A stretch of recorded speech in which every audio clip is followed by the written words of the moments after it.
Olá, boa noite a todos. Vi que já o Alberto já está aqui, a Michelle também já está aqui. Sejam todos muito bem-vindos. A Ana Karina já está chegando aí com a gente também. Olá, Ana. Oi, Gustavo, tudo bem? Tudo jóia? Tudo certo, e você? Tudo tranquilo, graças a Deus. Acabando mais uma semaninha, né? Sim, vamos encerrar com chave de ouro essa sexta-feira hoje. Bacana. Então, para quem está Sim. chegando agora, a gente está começando hoje um novo projeto aqui na clínica do Andro Center, que é o projeto do Andro Center Convida, né?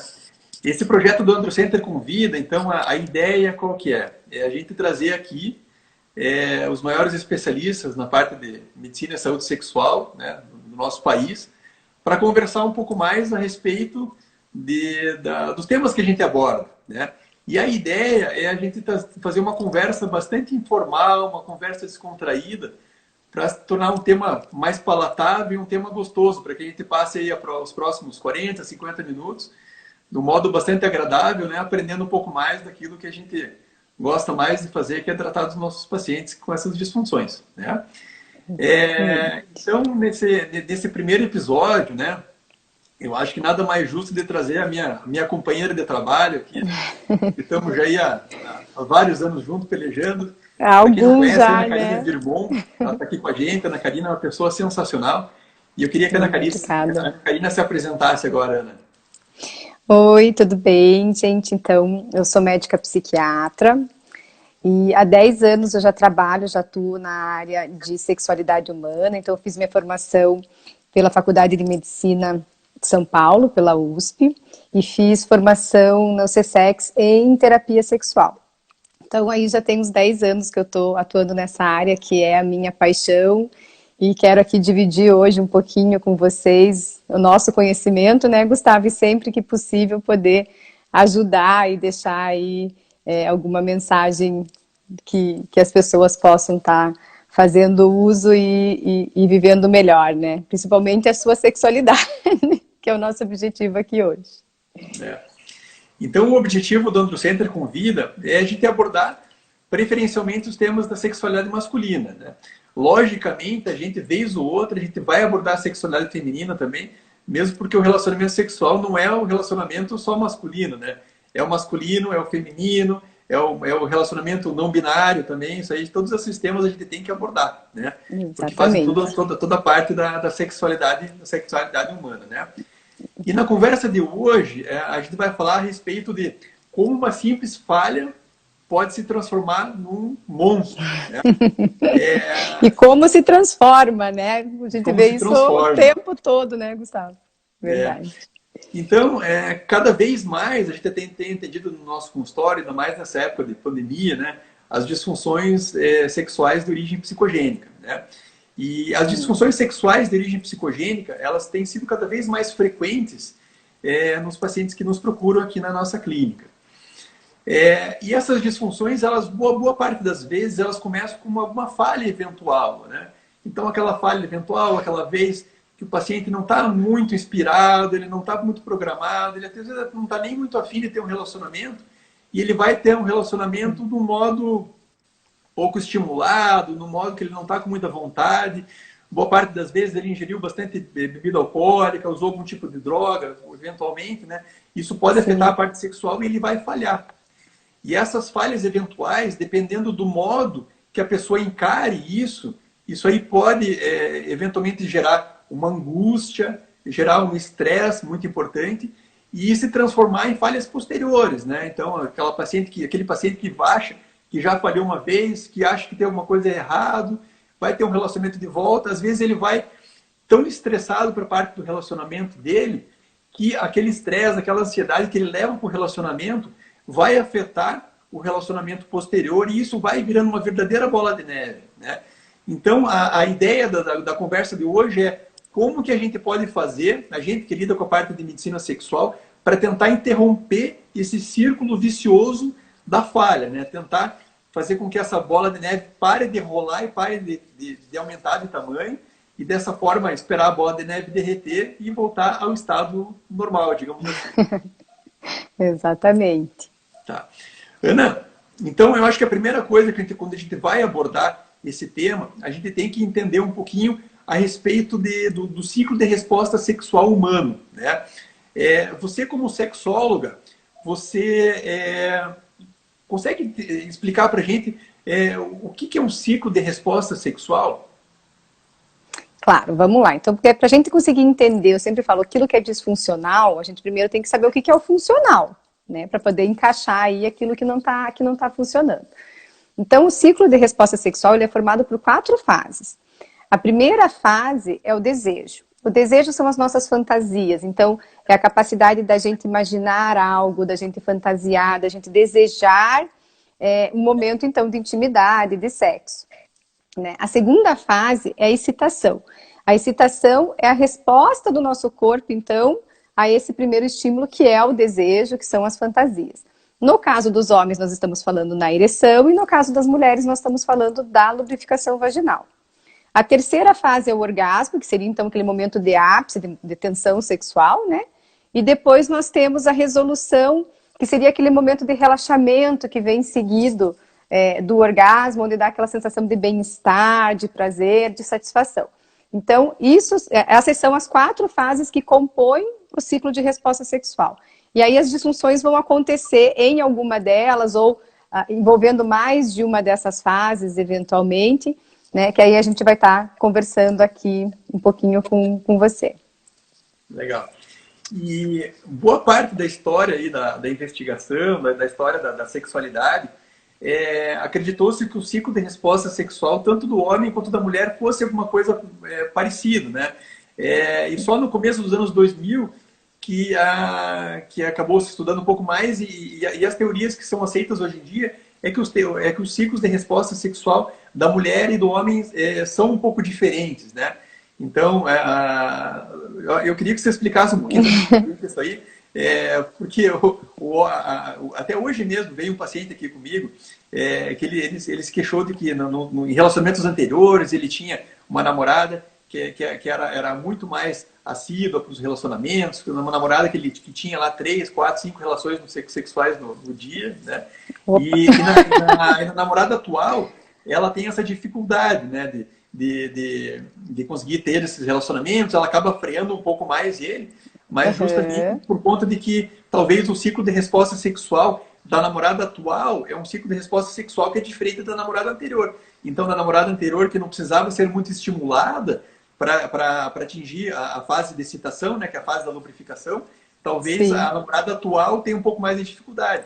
Então, essa parte de ciclo de resposta sexual é um negócio que quem trabalha com sexualidade tem que ter muito bem na cabeça, né? Então, você pode explicar para a gente o masculino e o feminino, né? Sim, vamos entender um pouquinho, então. Quando aquele primeiro modelo que eu falei é o que a gente chama de linear. Então, a gente vai evoluindo, né? Inicia-se com o desejo, aí a gente vai ficar excitado, chega ao orgasmo e a resolução. Aí, em 2001, a Basson percebeu que algumas mulheres não se encaixavam muito dentro desse perfil. Por quê? Porque nem sempre a mulher começava com desejo. Né? O que a gente quer dizer com isso? O desejo sexual espontâneo. Ela também, às vezes, olhar uma coisa, imaginar, fantasiar e já começar com vontade. Né? Então, ela percebia que as mulheres tinham um desejo sexual mais responsivo. Ou seja, elas começavam numa neutralidade sexual, né? E aí ela iniciava recebendo algum tipo de carícia, de toque, palavras ao pé do ouvido, às vezes até como foi tratada ao longo do dia, o carinho, a atenção. Isso faz com que elas permitam iniciar esse processo mesmo sem estar com desejo, ou seja, numa neutralidade sexual que a gente fala. Então ela começa a receber algum estímulo sexual, esse estímulo vai começar a gerar nela então uma sensação gostosa, prazerosa, e aí ela começa a ficar excitada, e da excitação ela vai começar a ficar com vontade, né? Ou seja, ela começa a sentir tudo. Eu tava com preguiça, não tava afim, mas não é que esse negocinho até que tá gostoso, e aí ela começa a embarcar e a permitir, então, que o restante do ciclo fosse acontecendo também, podendo ter ou não o orgasmo, E ela também leva em consideração outros fatores, como intimidade, como afetividade, né, as outras funções, as nossas outras funções né, que acontecem no nosso dia a dia. Então, como é que foi o meu dia, como é que foi o meu trabalho, como é que foi o meu relacionamento com o parceiro, com a parceria durante o dia, para saber se eu vou estar disposta ou não a me envolver no momento de intimidade. Agora, o que é importante a gente levar em consideração também, Gustavo, é que a gente, assim, como toda regra, tem sua exceção. Então, assim, nós temos mulheres como essa que você deu o exemplo, que funciona mais dentro do modelo linear, né? Então, uma pessoa que tem uma disposição maior a iniciar uma relação sexual, que já começa com o desejo, né? Como a gente também tem homens que eventualmente se identificam mais dentro desse padrão, né? Essa semana mesmo também atendi um casal e a queixa da parceira era tipo, ó, o que eu noto é que o meu parceiro não tem desejo. Sou sempre eu que tenho que começar, sou sempre eu que tenho, isso faz com que eu me sinta com a autoestima baixa. Então, assim, perceber que, eventualmente, homens também começam numa neutralidade, não têm, às vezes, uma facilidade tão grande de começar a sentir desejo, vão precisar ser estimulados, vão precisar que a parceria comece esse estímulo para que eles entrem na brincadeira. Então, eu acho que é importante a gente entender esses ciclos. Eu gosto de fazer um comentário, assim, que homem tem mania, às vezes, de brincar, foi propaganda enganosa, né? A parceira, no começo do relacionamento, tinha um apetite sexual maior, né? Provocava mais, iniciava a relação sexual. Vale lembrar que as mulheres, normalmente, quando elas não estão no relacionamento fixo, ou quando elas estão no início do relacionamento, a gente considera início de relacionamento até 2 anos de relação estável, aonde ela tende a ter um desejo sexual mais espontâneo, ou seja, ela ser mais ativa também, ter mais vontade. Por quê? Porque a gente está naquele momento de sedução dentro do casal, né, de descobertas, da paixão, de uma série de elementos que fazem com que a mulher tenha uma atitude mais ativa, né? E aí depois isso, os estudos já são bem claros para mostrar para a gente que isso vai desaparecendo e ela vai ficando mais passiva, mais responsiva, né? Então eu gosto sempre de comentar isso, porque com frequência a gente escuta esse comentário como se fosse algo proposital feito. E na verdade não, né? Já está bem claro essa relação do tempo de relacionamento com a atitude da mulher diante da relação sexual. Eu gosto de explicar isso porque para muita gente fala assim, poxa, eu nunca tinha pensado, não me imaginava isso, e acho que é uma informação sempre bem relevante para a gente colocar. E é bem interessante também no sentido de que o relacionamento sexual, ele demanda de muita comunicação, né? Então, às vezes, assim, acaba não tendo muito relacionamento porque não tem comunicação do casal, né? Então, Sim. Às vezes o homem não sabe comunicar para a mulher que ele está querendo ter um relacionamento, às vezes, boa parte das vezes, a mulher também não sabe comunicar para o homem, né? Exatamente. Porque é muito importante que para ter um estímulo sexual, exista desejo e exista também uma comunicação que a parceria está interessado no relacionamento, né? Sim. Ainda mais nos relacionamentos de um pouco mais de tempo, né? Então essa comunicação ela é uma comunicação importante, até para o homem saber que a mulher está interessada no sexo, né? Ou então vice-versa, para a mulher saber que o homem está interessado no sexo, né? Então essa Exatamente. comunicação é muito importante, né? Em tudo na vida, eu sempre falo no sexo, eu acho ela tão ou mais importante do que em outros setores da vida da gente. E essa pergunta eu tenho certeza que você deve fazer no teu consultório também, e a resposta, geralmente, a gente percebe que ela é muito pequena ou inexistente na maior parte dos casais, né? Essa dificuldade de ter essa comunicação sexual é bem clara, assim, é algo que é importante da gente estar falando, da gente estar ensinando, exercitando junto com os pacientes sempre, porque é fundamental. E a gente tem que lembrar também que boa parte dos pacientes, eles têm outras coisas para fazer além do sexo, né? Então, eles têm que estar preocupados em pagar a conta, eles têm que estar preocupados em cuidar do filho, eles têm que estar preocupados com o trabalho, eles têm que estar preocupados com a pandemia, com usar máscara, não usar máscara, será que está sendo seguro ter relacionamento agora, não está? Então, exatamente. Isso gera uma quantidade enorme de perguntas e questionamentos na cabeça das pessoas, né? E isso aí, com certeza, vai afetar a parte sexual do casal. O desempenho, sem sombra de dúvidas, é bem por aí mesmo. Mas quando a conversa é boa, a gente acaba até meio fugindo do tema, né? É verdade. Ana, mas assim, voltando lá para o nosso tema, né? De como que aquela falha eventual pode se transformar num monstro, né? A gente tentando trazer essa falha eventual se transformando num monstro, a gente consegue perceber em qual fase do ciclo de resposta sexual masculino pode estar afetada, e aí, para a gente conversar mais para frente, onde que a gente vai abordar nesse sentido? Tá.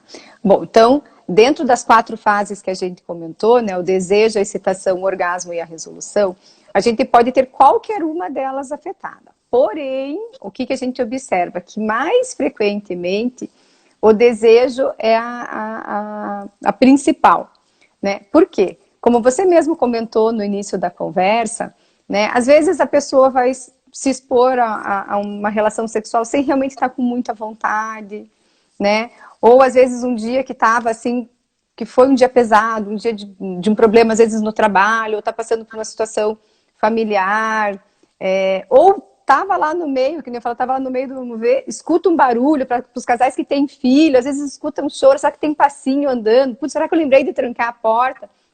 Enfim, por diversas razões, você pode perder o foco, né? E nesse momento de perder o foco, a excitação acaba também se perdendo, né? Eu gosto sempre de fazer uma comparação, é quase como se uma televisão estivesse ligada na tomada. Para eu ver a imagem, eu preciso conectar na tomada para que a energia passe e aquela imagem apareça na TV. Se eu tirar da tomada, a imagem vai sumir. Então eu faço sempre essa comparação.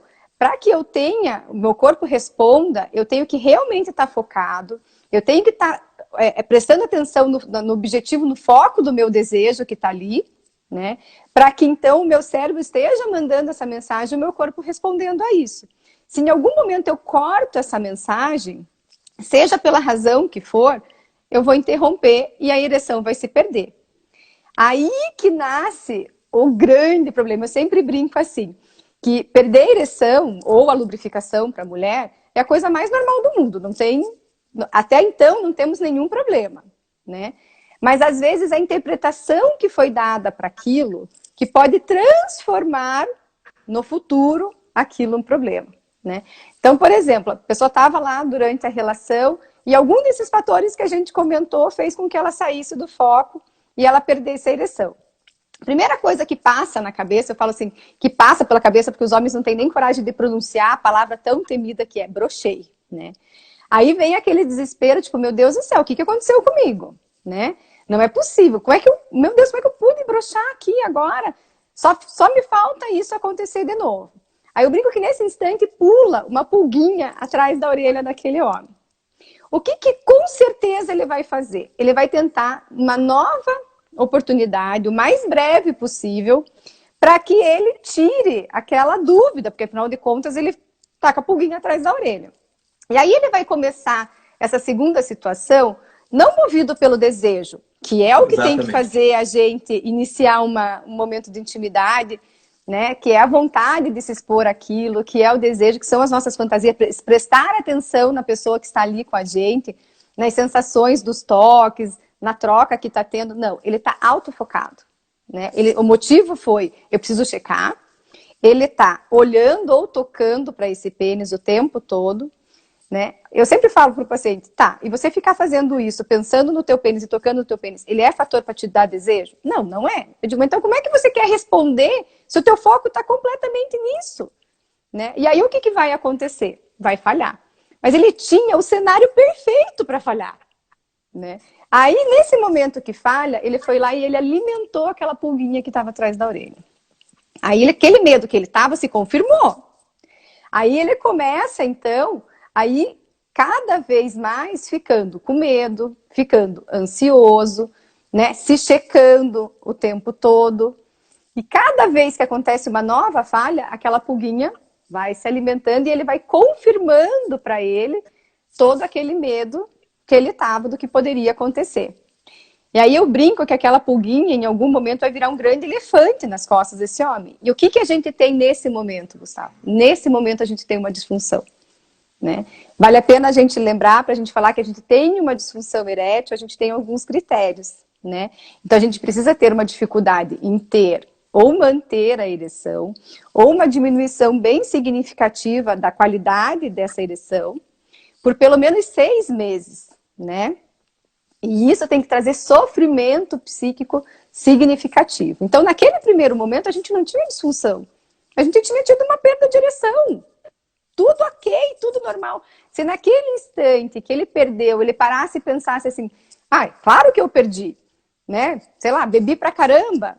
É claro que eu perdi, eu tinha consumido algum tipo de droga, é claro que eu perdi, porque eu estava super preocupado com aquele problema que eu tive no meu trabalho hoje, ou eu perdi porque eu achei que a minha filha estava entrando dentro do quarto, né? Mas não, ele não consegue observar o contexto todo, perceber o que estava acontecendo, ele só olha para a falha, né?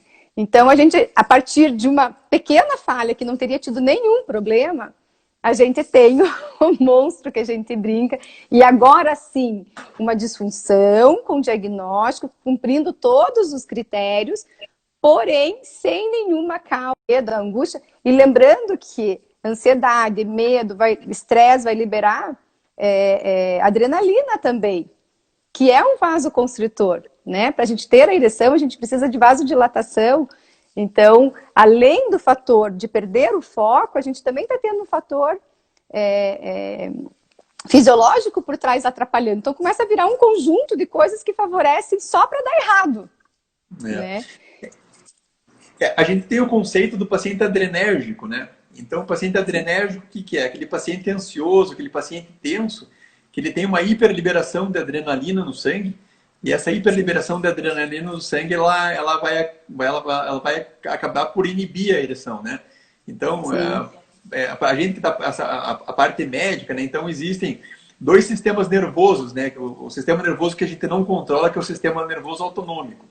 Então, tem o parasimpático, que é o responsável pela ereção, e tem o simpático, que é o responsável pela ejaculação. E os 2 sistemas nervosos, eles são antagônicos, né? Então, a partir do momento que você tem uma liberação do simpático, uma liberação da adrenalina, você vai inibir o parasimpático e você vai perder a ereção ou você vai ejacular rápido. Né? Exatamente. São as duas disfunções principais. Né? E bastante interessante é o seguinte, a partir do momento que o homem, é bem aquilo que você falou, Ana, a partir do momento que o homem vai para um relacionamento sexual, não para ter prazer, mas para fazer uma prova, aquilo ali vai ser muito mais um peso na vida dele do que uma fonte de prazer. Né? E aí que começa a disfuncionalidade. Né? Então, foi o que a Michele colocou aqui no começo da nossa conversa. Né? Então, que uma vivência sexual ruim inicial vai ser o controlador de uma futura ansiedade de desempenho. Né? Então, exatamente. A Michele Sampaio, que ela é psicóloga, eu falo, ela é excelente, eu gosto muito dela. E ela resumiu muito bem aqui, né? Então, a gente tem que tomar muito cuidado. Então, aquilo que você falou. Então, uma primeira falha, uma falha eventual que é normal, ela vai tornando uma bola de neve e aí, se tornando uma bola de neve, ela vai ter o critério lá de 6 meses, de ter mais de 75% né? Então, de falhas, né? Então, vai preencher critério e aí sim vai virar uma disfunção erétil, digamos assim, de verdade, né? Exatamente. E acho que outro exemplo que também é bacana da gente colocar, principalmente na atualidade, onde a gente tem a questão das redes sociais, onde a gente cria parâmetros que talvez antigamente as outras gerações não tiveram, que é quando de repente a pessoa sai com alguém que cria uma expectativa muito grande, que quer impressionar demais, né? E aí a pessoa está tão angustiada, tão preocupada com o desempenho que ela tem que ter diante daquela parceria, que aí não funciona, não acontece, né? E não porque eventualmente ela não tinha desejo ou porque ela não queria muito aquilo, mas a expectativa e a ansiedade para como vai ser esse encontro, às vezes é tão grande que a pessoa não consegue, às vezes, nem começar a ter a ereção, ou a hora que está só ali, não digo nem nas preliminares, eu falo naquele momento ainda do amasso, só do beijo, onde a pessoa está vestida, a coisa está acontecendo, mas a hora que ela passa realmente para o momento, ela diz, não, agora a coisa vai rolar, vai acontecer, às vezes a ansiedade está tão grande que a ereção nem acontece, ou acaba se perdendo no meio do caminho, mas por uma ansiedade de desempenho muito grande, né? E hoje, em função, né, até do quanto que as pessoas divulgam as coisas, né, se comparam o tempo todo, isso a gente tem visto cada vez mais também presente no consultório, né? E cada vez mais, até por conta de divulgação de vídeo do WhatsApp, de site pornográfico, então a gente tem as pessoas têm uma falsa noção do que é real e o que não é real. Uma referência distorcida da realidade, né? Então, o camarada vai ver um vídeo pornográfico, por exemplo, ele vê lá um ator pornográfico, né, que tem lá logicamente, ele por ser um ator, ele tem, talvez ele seja um pouco mais dotado do ponto de vista de tamanho peniano, né? Então ele vai ter relação por mais tempo, então às vezes a atriz pornográfica, né, vai ter 3, 4, 5 orgasmos, né? E um relacionamento que dura lá 1 hora e meia. Então ele vai achar que ter um pênis de 20 centímetros, né? Um relacionamento de 1 hora e meia, na qual a mulher consegue ter orgasmo 5 vezes, ele vai tomar aquilo como referência. Que esse é o padrão, né? Exatamente. Ele vai achar que aquilo é normal, né? Exatamente. E aí ele acha que isso é normal e a gente tem que desconstruir essa falsa realidade, né? Que ele levou para a cabeça dele, né? E por isso, Gustavo, que eu acho que esse tipo de conversa que a gente está tendo aqui hoje, ela é sensacional. Por quê? Porque às vezes alguém ouvir isso que a gente está conversando pode resolver o problema da pessoa. Né? Isso que eu falo. Então, às vezes, esse primeiro momento que a gente tem com o paciente, esse primeiro encontro, né, onde a gente vai acolher, que a gente vai esclarecer e trazer padrões daquilo, do que é real, do que é esperado, às vezes é só isso que aquela pessoa precisa. Então, esse tipo de conversa, onde a gente traz esses pontos, a gente orienta, explica, eu acho assim, nossa, é sensacional. É sensacional, porque às vezes a pessoa só precisa ouvir uma informação correta, verídica, né, e que desmistifique crenças que ela construiu por algumas vivências que as pessoas, né, têm hoje no seu dia a dia. Então, eu acho que isso que a gente está fazendo aqui hoje é muito bacana e é muito importante, justamente por essas possibilidades que traz. Sim, eu espero que muitas pessoas possam ver esse vídeo depois e que consigam se beneficiar de toda essa informação, né? Sim. Ana, do ponto de vista de abordagem terapêutica, como que funciona a tua abordagem? Como que você costuma tratar esse tipo de condição? Bom, então entrando até um pouquinho no que eu acabei de comentar. Bom, primeiramente, o paciente homem que vai vir buscar por alguma queixa sexual, se ele ainda não passou pelo urologista, a gente vai estar encaminhando, porque a gente, mesmo assim, a história tem tudo para ser uma disfunção psicogênica, mas obrigatoriamente a gente tem que excluir qualquer causa orgânica, né? Então, já passou no urologista, já fez toda a avaliação, todos os exames, tá ok, realmente não temos nenhuma condição clínica que justifique, então ficamos com a psicogênica. Nesse momento, eu acho que talvez esse primeiro encontro seja a nossa consulta mais importante de todas. Porque a gente vai fazer isso que a gente conversou agora, né? De orientar, de explicar, de acolher e de individualizar esse paciente. Porque o paciente chegar com uma queixa, por exemplo, de disfunção, a gente vai ter quantos pacientes na nossa vida que a gente vai receber com essa queixa? Mas nem sempre os gatilhos vão ser os mesmos para todos. Então, eu só tenho como descobrir o que está acontecendo para esse paciente a partir do momento que eu conhecer a história dele, né? De que família que ele veio, quais são as experiências que ele já viveu, né? Ele tem alguma religião que tem aí um impacto relevante, alguma questão cultural, né? De origem, de família, da onde que veio, enfim, né? Como que foi a construção da vida sexual desse paciente, desde lá do primeiro beijo, do início da masturbação, da primeira relação sexual, né? Como que ele foi construindo isso. Hoje ele está dentro de um relacionamento fixo, como que é essa relação? Existe comunicação sexual, como a gente já conversou aqui, né? Quais são as expectativas de cada uma dessas pessoas dentro da relação com relação ao sexo, que isso também é muito importante, né? Então, é nesse momento que a gente vai individualizar o paciente e aí sim poder traçar uma proposta terapêutica que se encaixe para aquela pessoa, né? Então, a terapia sexual, ela é composta por técnicas específicas, né? E exercícios que são propostos para o paciente para que a gente possa, então, trazer de novo aquilo que o sexo tem que ter, que é a naturalidade, que é a espontaneidade, né? Sexo tem que trazer prazer, bem-estar e satisfação. Quando o sexo não traz isso, ele perde o motivador porque a pessoa queira estar se expondo àquilo novamente. Uma queixa muito comum que a gente escuta no consultório: eu tô com baixa libido, eu perdi o meu desejo. Você vai investigar, na verdade, ele vinha apresentando uma disfunção erétil, por exemplo, e a interpretação que ele começa a ter para que ele não se exponha mais àquela situação que está gerando nele angústia, mal-estar, sofrimento, não, eu não estou mais com desejo.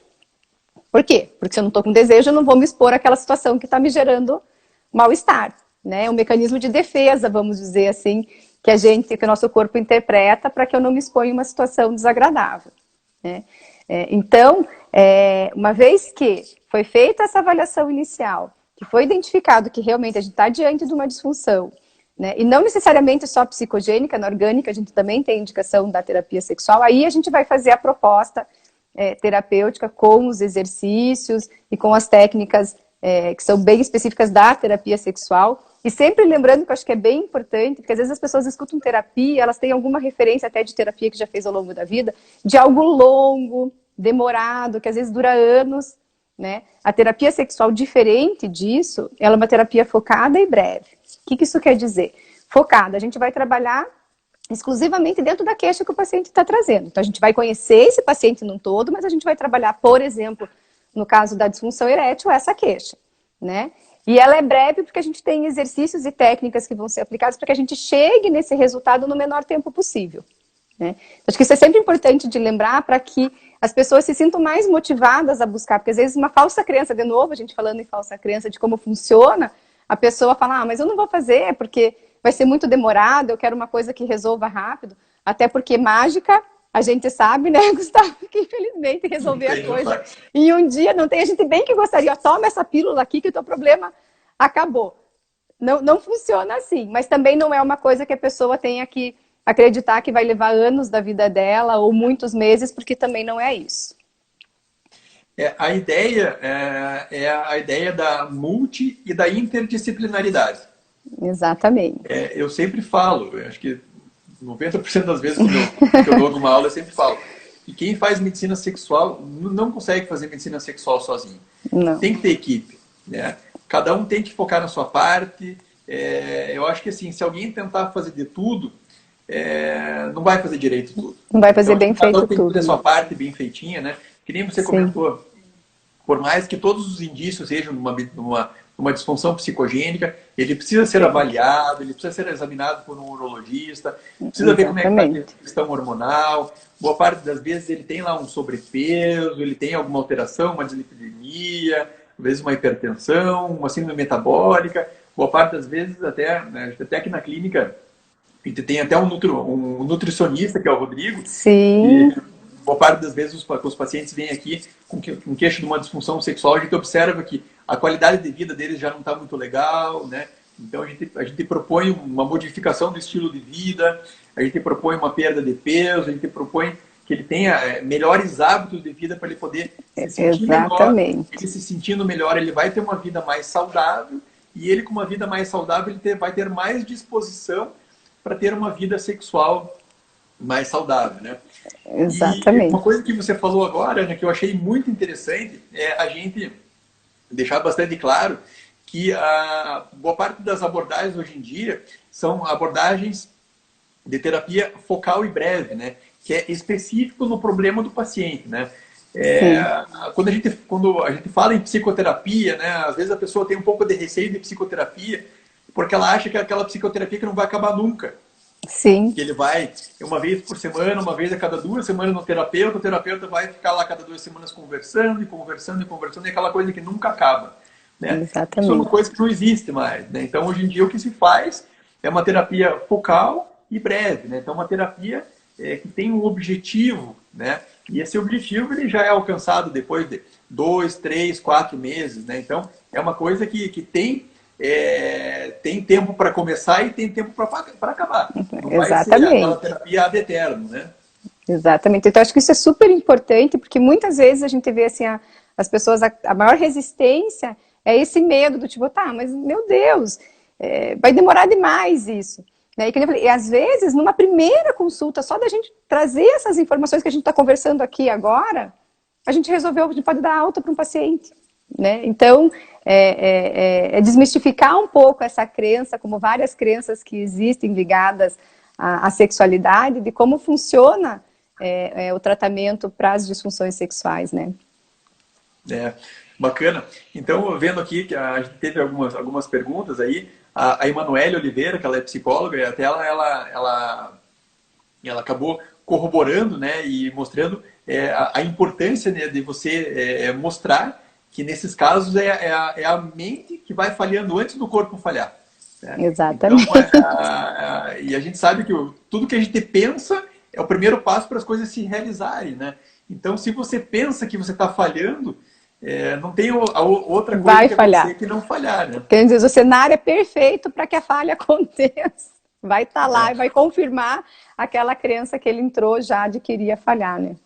Eu sempre brinco que o jogador que entra em campo achando que vai perder, ele só tem uma coisa que vai acontecer, né? Ele não tem chance nenhuma nem de empatar o jogo. Ele vai perder e vai perder de verdade, né? Exatamente, bem por aí. Legal. E aí vamos só lembrando que quem estiver online, se quiser ir fazendo alguma pergunta, alguma coisa ou então algum comentário que ache que seja pertinente, pode ficar à vontade para poder fazer os seus questionamentos, né? Mas bastante interessante desse caso que eu vi hoje, então, que era um caso que não tinha comunicação entre ele e ela, né? Então, ele estava acostumado a ter vários relacionamentos, né? Às vezes até no mesmo dia. E aí, de uma hora para outra, ele já estava com uma outra pessoa, e essa outra pessoa, ela não tinha... O ciclo dela era um ciclo mais circular, e que precisava de mais estímulo para ser levado adiante, né? E aí a gente teve uma conversa bem legal aqui hoje, e a gente já mostrou mais ou menos o caminho, mas provavelmente nas próximas semanas ele vai procurar em você também. Né?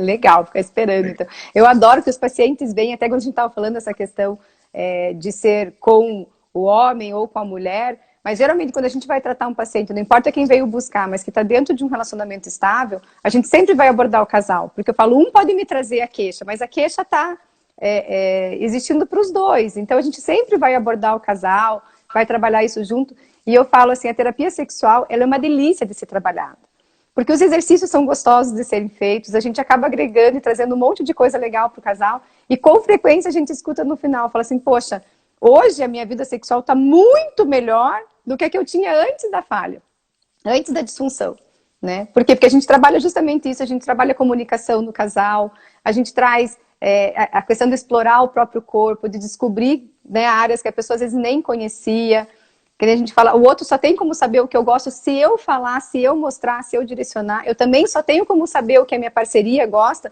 se ela me mostrar, se ela me direcionar. Então, acho que outra coisa importante da gente colocar aqui, deixar hoje como mensagem, Gustavo, é esse conceito de que ninguém é responsável pelo nosso prazer. Somos nós que somos responsáveis pelo nosso prazer. O corpo é nosso, né? Mas eu posso dividir isso com alguém. Mas para eu dividir com alguém, eu tenho que mostrar para essa pessoa, eu tenho que ensinar, eu tenho que direcionar, eu tenho que ajudar ela para que ela possa dividir comigo essa experiência e eu possa dividir com ela também. Né? Então, acho que isso é um conceito bem bacana que a gente escuta com muita frequência. A tal pessoa não me deu prazer ou tal pessoa não me fez gozar. Opa, será que foi o outro por aí, né? ou foi você, né? Então, acho que esse é um conceito bem legal também. E tirar o foco da penetração, né? Sim. Porque a gente tem aquele conceito de que relação sexual é penetração, né? E relação sexual não é penetração. Penetração é relação parte, sexual. Né? Mas não é só isso, né? Então, Vai a partir do momento além. que já tem o primeiro toque, a primeira carícia, o primeiro agrado, isso já é relação sexual. Né? E para uma relação sexual, às vezes até para ser uma relação sexual que traga até prazer para os dois, não é necessário que tenha obrigatoriamente uma penetração. Não, né? ela pode fazer ela pode disso. Sim. Né? Então, às vezes, até a gente falando dessa parte dessa disfunção psicogênica, boa parte das vezes a gente até tira o foco do relacionamento sexual na penetração. Porque boa parte das vezes a penetração que é o fator estressante, né? Então, o homem ele vai para um relacionamento, ele não está pensando na carícia, ele não está pensando que aquele toque está sendo agradável, ele não está pensando que a companhia está agradável, ele está preocupado na penetração. Foi aquilo que você falou no começo. Exatamente. A pessoa não entra motivado pelo foco gerador do desejo dele, né? Ele está preocupado se na hora que ele for penetrar, se ele vai ter o pênis ereto ou não. O desempenho ele não está dele. em agradar a parceiro, ele está preocupado com o pênis dele, né? E quando a cabeça de cima começa a se preocupar com a cabeça de baixo, aí já era. Problema, né? Eu sempre falo assim, as pessoas às vezes elas focam só no resultado. E tudo aquilo que aconteceu fica sem importância, né? Só que às vezes o resultado nós estamos falando de uma coisa que vai durar segundos, pouquíssimos segundos, que é o orgasmo, né? Poxa, é até injusto a gente pegar todo o encontro, tudo que pode acontecer ali, todas as sensações, e não estamos falando só da sensação física, mas é todas as sensações emocionais que vão acontecer ali, se restringirem a apenas poucos segundos, né? Então, como a gente falou, a penetração ela pode fazer parte de um momento de relação sexual, né? Que é composta por uma série de carícias, de toques, de palavras que vão ser ditas, né? De troca que vai acontecer ali. E a penetração ela pode ou não. E ela sim, ela é gostosa, mas ela não é obrigatória. E aí na terapia é justamente isso. A gente muitas vezes tem que tirar de cena esse pênis, porque a gente está com muitos holofotes em cima dele. Né? Eu brinco para os pacientes, tô te dando cartão verde agora, tá proibido. Relaxa, vamos aproveitar o resto, vamos descobrir que existem coisas além disso, porque tem pessoas que às vezes nunca nem descobriram que existe. Né? E aí sim, depois a gente vai permitindo que esse pênis novamente vá fazendo parte desse contexto, mas daí sem a pressão, sem a cobrança, né? Que de novo, de forma natural, espontânea, prazerosa, e aí a coisa flui como tem que ser, super gostosa. E lembrando também que o relacionamento sexual ele é muito importante para o estreitamento dos laços afetivos do casal. Sim! Então, o casal ele não apenas tem relação sexual para ter aquele prazer orgânico, aquele prazer físico, né? Mas o prazer... A relação sexual ela é muito importante para estreitar os laços afetivos do casal, para trazer intimidade, para trazer a parceria, para trazer até mesmo aquele companheirismo, né? Afetividade, exatamente. Então é isso que a gente colocou. O casal que se permite, né, ir além de apenas uma penetração, é um casal que tem comunicação sexual, é um casal que divide, né, que faz com que o outro participe desse momento dele de prazer. E isso, normalmente, o casal que tem isso, ele extrapola para as outras áreas da vida do casal, que não só sexual. Então é aquele casal também que divide as situações com os filhos, né, que é parceiro em outras coisas na vida. Então, por isso que eu falo, a terapia sexual, quando a gente consegue trazer isso para um casal, a gente está trazendo muito mais do que só uma vida sexual saudável. Né? A gente está trazendo um relacionamento também com mais afetividade, com mais intimidade, com mais parceria. Por isso que eu amo o que eu faço.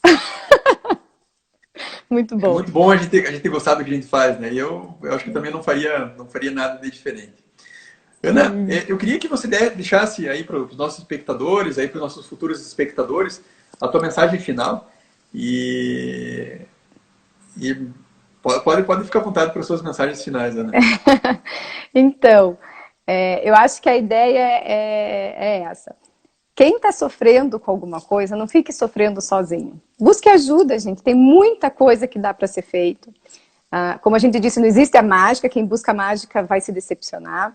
Mas existe isso que a gente conversou hoje. Uma pessoa que vai ser acolhida, que vai ser investigada, né, e que vai ser orientada e que vai, a partir daí, poder viver a vida sexual dela de forma super plena, satisfatória, prazerosa, né? Muitas vezes... descobrir coisas que ela não imaginava, essa questão, né, descobrir o próprio corpo, de partilhar isso com a pessoa que está junto com ela, né, de ter essa questão mesmo, como a gente colocou, da parceria, né? Então, acho que a mensagem, o recado se você percebe que alguma coisa na tua vida sexual não está acontecendo como você imagina, como você gostaria, se você tem dificuldade para sentir desejo, se você tem dificuldade para ficar excitado, se eventualmente você não consegue chegar ao orgasmo, se você sente dor, desconforto, né? Ou se depois que você tem sexo, você tem algum tipo de angústia ou de mal-estar, não fique sofrendo com isso. Busque ajuda, porque sim, a gente consegue ajudar e transformar essa vida sexual de uma forma realmente muito mais gostosa e prazerosa. Acho que a mensagem é essa. Eu acho que essa que é a nossa missão, né? Então aqui, hoje em dia a gente tem, né? Qual que é a missão, né? A missão do Androcenter é justamente isso aí, né?